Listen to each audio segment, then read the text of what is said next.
Бәріңізге сәлем, қалдарыңыз қалай? Бүгін біздің YouTube арнамыздың ең бірінші бейнесі бұл YouTube-ға өзім жайлы таныстырып өтемін, және де бұл YouTube арнаны ашуға не себеп болды, не түрткі болды, сол сұраққа жауап беретін боламыз.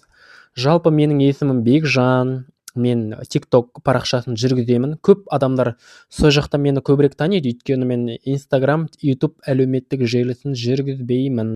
Мен жалпы бала кезден 4 жастан бастап аяғыма қалай тұрдым, сол кезден бастап бимен айналысатын адаммын. Жалпы би залына барып, бір үйренген адам емеспін. Өзім YouTube'тан бір көрсем үйреніп алатын адаммын да.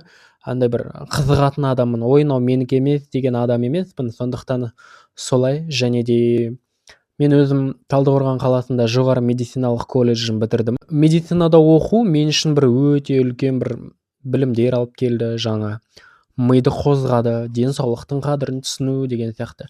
Сіздерде бір сұрақ туындауы мүмкін, сен өнер адамысың ғой, медицинада не істеп жүрсің деген сияқты. Бірақ ол оқыған уақыттарым зая кетті деп айта алмаймын. Иә, мен әр уақыттан пайда іздеуге тырысатын адаммын, әр уақыт, әр аралықтан пайда іздеуге тырысатын адаммын. Сондықтан зая кетті деп айтпаймын. Және де бұл YouTube арнаны ашудағы басты мақсат ол қаржылай өсу. Иә? YouTube'ты ешкім жайдан жай жүргізбейді ғой. Мысалы, қаншама еңбек та, мысалы, түсіресің, жарық қоясың, видеоны монтаждайсың, бұның барлығы уақытта. Сондықтан YouTube ол еңбекті бағалайды. YouTube ол еңбекті бағалау арқылы, көп адамдар сені көру арқылы, жарнама шыққаннан кейін жаңағы өткізу дегенді басасында, сол арқылы сен өзіңнің қаражатыңды таба аласың.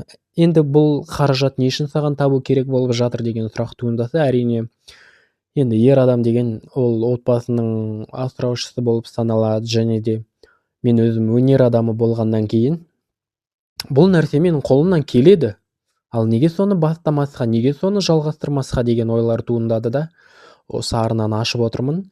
TikTok'тан келген көрермендерге жалынды сәлем, қолдап кетсеңіздер.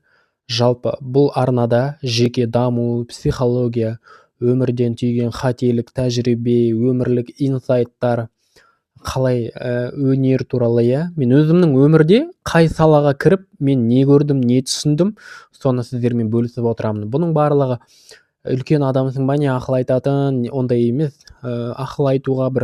Ақыл айту үшін бір нақты жас керек деп те санамаймын. Және де менікі көбінесе ақыл айту, үйрету емес, бөлісу.